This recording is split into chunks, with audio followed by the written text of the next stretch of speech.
La historia de la migración México-Estados Unidos es única. No solamente son dos países separados por una línea fronteriza de 3.000 kilómetros, también separa dos economías y niveles de vida totalmente diferentes. Todo comenzó en el Tratado de Guadalupe Hidalgo en 1848, donde se terminó la guerra entre ambos países. México se vio forzado a pagar 18.3 millones de dólares y entregar parte de su territorio a Estados Unidos. Estados como California, Arizona, Nevada, Texas, parte de Colorado y Nuevo México pasarían a ser territorio estadounidense. 5 años después, con el pago de 10 millones de dólares, Estados Unidos compró la parte sur de Arizona y Nuevo México, para asegurar así la ruta férrea hacia el sur de California, quedando así la frontera hasta nuestros días. El movimiento migratorio entre ambos países era local, viajes cortos entre lugares que antes eran una comunidad y ahora los divide una frontera. El norte de México era muy poblado y la línea fronteriza, salvo el río Bravo, era difícil de reconocer y no estaba vigilada, sino hasta el siglo XX, donde la migración internacional entre México y Estados Unidos exigía una separación clara y definida de los territorios. Dividiremos la migración mexicana en 5 periodos, donde hablaremos de las diferentes reorganizaciones de las fuerzas sociales, económicas y políticas, comenzando así con la era del enganche, de 1900 a 1929. Esta era se caracterizó por el uso de ferrocarriles para facilitar y promover la migración masiva de mexicanos hacia Estados Unidos, gracias a la inauguración del sistema ferroviario mexicano en 1884. México quedó conectado con Estados Unidos, lo que hizo posible la migración en masas. En este periodo, Estados Unidos enfrentaba una escasez de mano de obra debido a políticas restrictivas de inmigración asiática como el Chinese Exclusion Act de 1882 y el Gentleman's Agreement de 1907 con Japón. Esto llevó a los empleadores estadounidenses a recurrir a contratistas de mano de obra conocidos como enganchadores, quienes utilizaban medidas represivas para reclutar trabajadores mexicanos y enviarlos a trabajar al norte de la frontera. Llegaban a los estados del centro del occidente prometiéndoles a campesinos pobres altos salarios, y si se atrevían a trabajar en el norte, los enganchadores les darían el dinero necesario para viajar al norte. Pero al llegar a Estados Unidos, los trabajadores mexicanos descubrieron que las condiciones laborales eran difíciles y los salarios eran bajos, viéndose obligados a trabajar hasta pagar su deuda, lo que los mantenía enganchados. La segunda era fue la era de las deportaciones, y fue un periodo que abarcó de 1929 a 1941, y se caracterizó por la expulsión masiva de inmigrantes mexicanos, debido a la Gran Depresión, que comenzó con la caída de la Bolsa de Valores en octubre de 1929. Con el aumento del desempleo en Estados Unidos, las actitudes hacia los inmigrantes mexicanos se volvieron agresivas, culpándolos de quitarle trabajo a los estadounidenses. En respuesta a esto, políticos estadounidenses recurrieron a deportaciones masivas de inmigrantes mexicanos. El presidente Lázaro Cárdenas en México implementó políticas de redistribución de tierras que también alentaron el regreso de muchos mexicanos. La era de los braceros de 1942 a 1964. Tras la Gran Depresión, Franklin D. Roosevelt implementó el New Deal, un programa que buscaba la reestructura de la economía estadounidense. Tras la Segunda Guerra Mundial, la industria estadounidense se movilizó, pero esto generó una grave escasez en la mano de obra agrícola. Para enfrentarla, en 1942, se implementó un acuerdo binacional que permitía la entrada temporal de trabajadores campesinos originarios de México. Aunque fue pensado como una medida temporal, el programa continuó tras el término de la guerra debido a la presión que ejercieron los agricultores estadounidenses.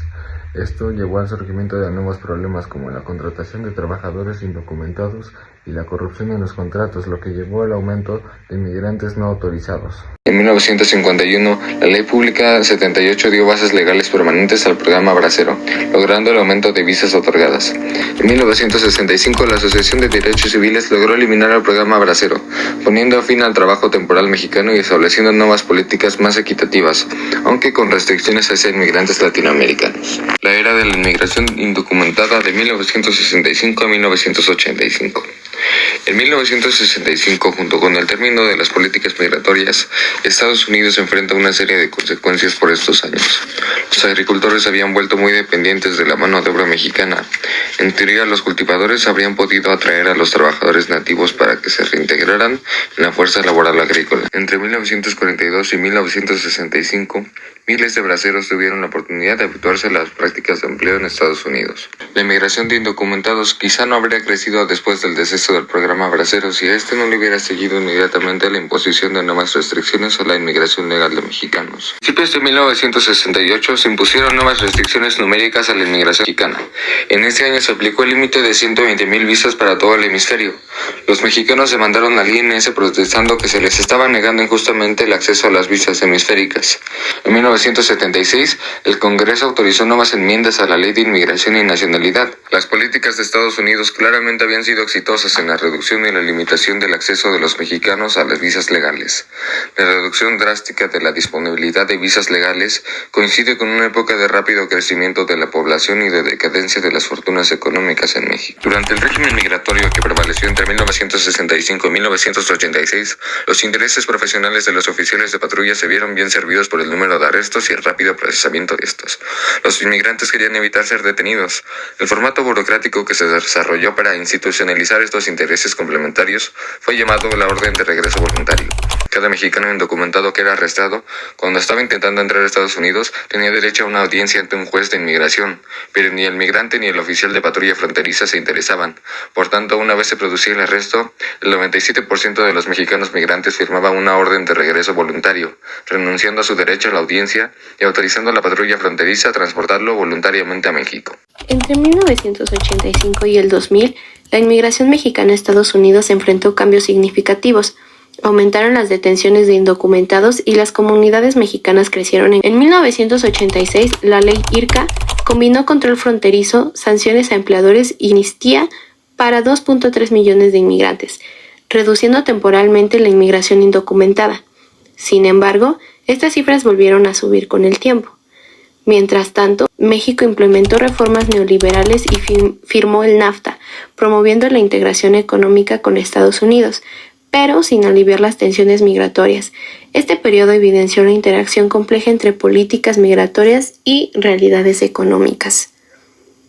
El sistema migratorio entre México y Estados Unidos en los años 1965 a 1985 se puede dividir en 7 etapas: salir, cruzar, llegar, trabajar, remitir, regresar y volver a partir. Primero, el salir. La migración entre México y Estados Unidos ha sido una constante desde el siglo XX y se puede dividir en 3 etapas: la migración legal de 1900 a 1924, los braceros de 1942 a 1964 y la migración ilegal o indocumentada de 1965 a 1985. Cruzar. El cruzar siempre ha sido un desafío muy complejo, ya sea por las evidentes aversiones naturales como el río Bravo, pero también por las patrullas fronterizas, las cuales han sido una constante desde hace mucho tiempo. También se ha institucionalizado el servicio de regreso voluntario, lo cual ha sido un obstáculo. Cuando terminó el programa Braceros en 1964, el cruzar a la frontera se hizo mucho más peligroso y un personaje llamado los coyotes se hicieron fundamentales para el cruce de la frontera. Los coyotes son personas que te cruzaban de México a Estados Unidos o viceversa ilegalmente. El llegar. Texas siempre ha sido el punto de entrada para la mayor parte de los migrantes mexicanos. Esto se debe a su cercanía con México y también a que es el estado que comparte la mayor cantidad de frontera con nuestro país. En 1954, Texas se unió al programa bajo la Operación Espalda Mojada. Además de unirse al programa, Texas desde siempre ha sido el punto de canalización de migrantes hacia California, que es el destino preferido para los migrantes. Entre 1965 y 1970, el 60% de los migrantes que cruzaron se dirigían hacia California, el 40% lo hacían hacia la zona sur y el 30% hacia Los Ángeles. En conclusión, podemos decir que, a pesar de que la migración mexicana fue masiva, siempre fue geográficamente restringida, más que nada en el suroeste de Estados Unidos. El programa Bracero reclutaba inmigrantes mexicanos, principalmente para la agricultura, pero con el tiempo muchos migrantes se trasladaron a trabajos más estables y mejor remunerados en áreas urbanas. Para 1965, la mayoría de los inmigrantes mexicanos trabajaban en sectores distintos a la agricultura, lo que provocó un desplazamiento tanto de inmigrantes documentados como indocumentados del medio rural a la ciudad. La mayoría de los migrantes enviaban remesas a México, lo que para 1985 alcanzaron los $2,000 millones anuales, siendo vital para sus familias y comunidades. Entre el 60 y el 70% remitían y muchos regresaban con ahorros, pero mejorando su calidad de vida. Los hombres indocumentados tenían una mayor probabilidad de regresar a México en los primeros 2 años, de 0.55 a 0.60, comparando con las mujeres de 0.30 a 0.40, quienes se enfrentaban más riesgo. La probabilidad de que un migrante documentado regresara era mucho menor.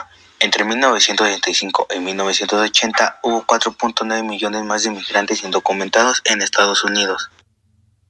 Una vez que un migrante regresaba a México, es común que decida volver a Estados Unidos, especialmente hombres jefes de familia, creando otro ciclo de cruzar, llegar, trabajar, remitir y regresar.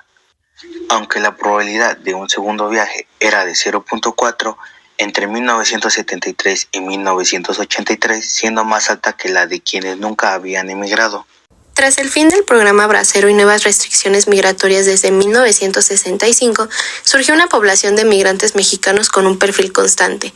Hombres jóvenes de 21 a 23 años, mayormente casados, con 5 años de escolaridad promedio y provenientes de ciudades medianas, con un 40% teniendo padres y un 18% hermanos con experiencia migratoria. Aunque tenían alta ocupación, enfrentaban bajos salarios y acceso limitado a beneficios sociales. Entre los años 60 y 80, un sistema migratorio estable permitió la migración circular de mexicanos a Estados Unidos. Tras el fin del programa Bracero, migrantes jóvenes trabajaban en empleos formales, con jornadas de 45 horas semanales. Enviaban remesas significativas, $2,000 millones anuales,